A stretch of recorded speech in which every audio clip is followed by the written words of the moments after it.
মাধ্যমিক পরীক্ষায় ভালো নাম্বার পেয়ে পাশ করেছে মেধাবী ছাত্র সাগর চৌধুরী।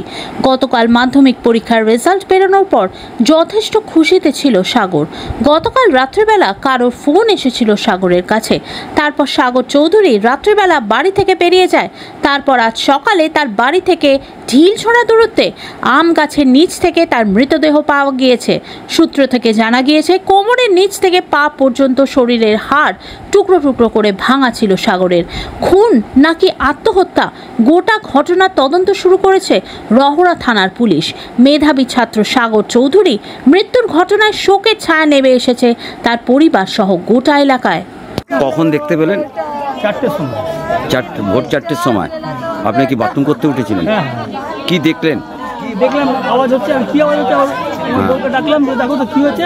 হ্যাঁ। বউ দেখে আমার ছেলে। হ্যাঁ। তারপরে তো ঘরে বাড়ির লোক সব উঠলো, ওকে তুলে নিয়ে যাওয়া হলো। ওর সাথে কোনো শত্রুতা ছিল এরকম কোনো? কি করে ওদের শত্রুতা থাকে? লাস্ট রাত্রেবেলা মানে কখনো ঘরে ঢুকেছিল?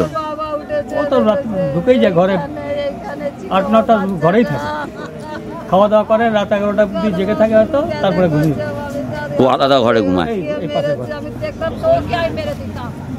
তা রাত্রেবেলা কখন ঘর থেকে বেরিয়েছে আপনারা বুঝতে পারেননি? কেউ জানে। ওর কোনো ফোন এসেছিল এইরকম? সেটা তো বলতে